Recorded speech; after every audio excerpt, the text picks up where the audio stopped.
CM Gehlot बुधवार को 5 घंटे 45 मिनट तक सचिवालय में किए गए बजट पूर्व संवाद से कर्मचारियों में ताजगी भरा उत्साह का संचार हुआ। संवाद के बाद उन्हें काफी अरसे की समस्याओं के समाधान की और युवाओं और महिलाओं के साथ कर्मचारियों के हित में फिर एक बार अप्रत्याशित घोषणाओं की उम्मीद बंधी है। ये रिपोर्ट देखिए। सीएम अशोक गहलोत ने 8 फरवरी को पेश होने वाले बजट से पूर्व कर्मचारी संघों के प्रतिनिधियों के साथ सचिवालय में संवाद किया। इसमें उन्होंने बेहद इत्मीनान से संघों के एक प्रतिनिधि की मांगों, सुझावों को गंभीरता से सुना और अमल किए जा सकने वाले विचारों को लेकर अधिकारियों के साथ डिस्कशन भी किया। माननीय मुख्यमंत्री महोदय ने कर्मचारी संगठनों से जो बजट संवाद किया वो बहुत ही शानदार रहा।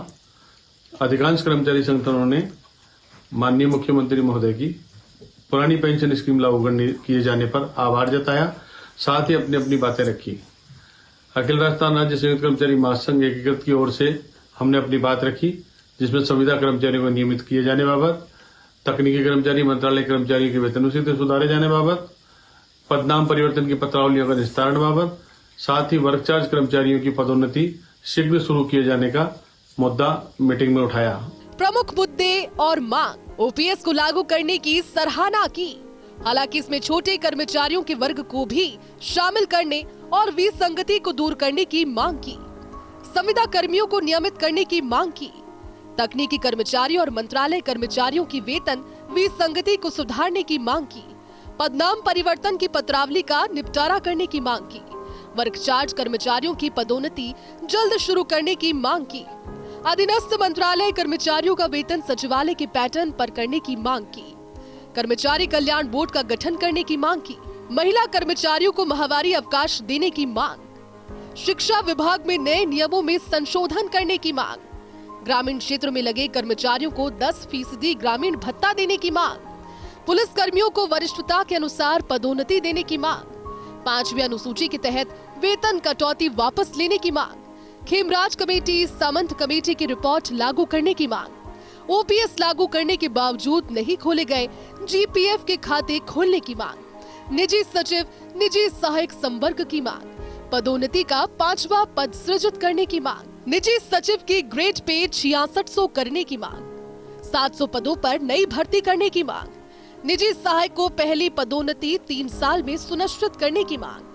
राजस्व विभाग के नजदीकी सहायक को तहसीलदार पद पर पदोन्नति दिए जाने की मांग। चयनित वेतनमान 9, 18, 27 के स्थान पर 8, 16, 24 और 32 करके पदोन्नति के 4 अवसर देने की मांग। सचिवालय के समान मंत्रालय कर्मचारियों के 4200 ग्रेड पे पर करने की मांग। ग्रेड पे 9840 को पुनः बहाल करने की मांग।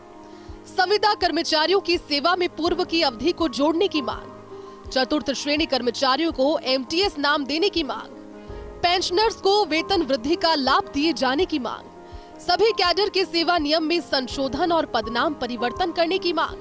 तीसरी संतान पर दंडात्मक कार्रवाई की अवधि को सीनियरिटी में गिनने की मांग। सभी विभागों में नई भर्ती करने की मांग। पुलिस कर्मचारियों की हाई ड्यूटी अलाउंस को डबल करने की मांग।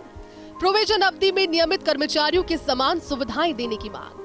आज माननीय मुख्यमंत्री द्वारा कर्मचारी संगठनों से बजट पूर्व संवाद किया गया। यह मीटिंग करीब 5.5 घंटे चली। कर्मचारी महासंघ की ओर से हमने प्रमुख मांग यह रखी कि संविदा तथा निविदा कार्मिकों का नियमितीकरण किया जाए तथा मंत्रालय कार्मिकों को सचिवालय पैटर्न दिया जाए। वहीं कर्मचारी कल्याण बोर्ड का गठन किया जाए। जो महिला कार्मिक है उन्हें पीरियड काल में अवकाश दिया जाए। शिक्षा विभाग में जो पदोन्नतियां रुकी है, जो नए नियम सरकार द्वारा लाए, उनकी व्याख्या की जाए और नए नियम में संशोधन करते हुए शिक्षकों की पदोन्नति की जाए। इसी प्रकार जो हमारे कार्मिक ग्रामीण क्षेत्र में लगे उन्हें ग्रामीण भत्ता दिया जाए। पुलिस कार्मिकों को वरिष्ठता आधार पर पदोन्नति दी जाए। हम दोनों ने मिलके जो हमारा कैडर है, स्टेनो कैडर, उसकी जितनी भी पीड़ाएं, जितनी भी मांगे थी, बड़े सारगर्भित रूप में हमने उनके सामने सभी चीजों को रखा। जिसमें कुछ मांगे हमारी पदोन्नति से संबंधित थी, जिसमें हमारी 5 पदोन्नति के अवसर देने वाली बात थी। नई भर्ती की बात हमने उनके सामने रखी। जिस तरह से कनिष्ठ लिपिक जो कि कनिष्ठ सहायक है, बाबू का प्रमोशन 5 वर्ष में 5 वर्ष की बजाय 3 वर्ष में होता है, उसी तरह से हम ये चाहते थे कि हमारे स्टेनोग्राफर का प्रमोशन भी 3 वर्ष में हो। इसी तरह की बहुत सारी मांगे थी। राजस्व विभाग के जो स्टेनोग्राफर्स हैं उनको अग्रिम पदोन्नति के ऊपर तहसीलदार तक पदोन्नति मिले। इस तरह की बहुत सारी मांगे हमने रखी और मुझे ये कहते बड़ी खुशी हो रही है कि माननीय मुख्यमंत्री महोदय ने सभी कर्मचारी संगठनों को बड़ा तल्लीनता से सुना और पूर्ण आश्वासन दिया कि अगले बजट में हम सब आपकी भावनाओं का पूरा ख्याल रखेंगे। मुख्यमंत्री की ओर से सारे कर्मचारी संघों के प्रतिनिधियों को बुलाकर उनके साथ मैराथन बैठक करने को कई कर्मचारी संगठन ऐतिहासिक मान रहे हैं। अपनी तरह का ये पहला मौका देकर कई कर्मचारी संघों के प्रतिनिधि चेताने और टोकने के बावजूद तय समय से ज्यादा समय तक अपनी बात कह रहे हैं। फर्स्ट इंडिया न्यूज के लिए जयपुर से ऋतुराज शर्मा की रिपोर्ट।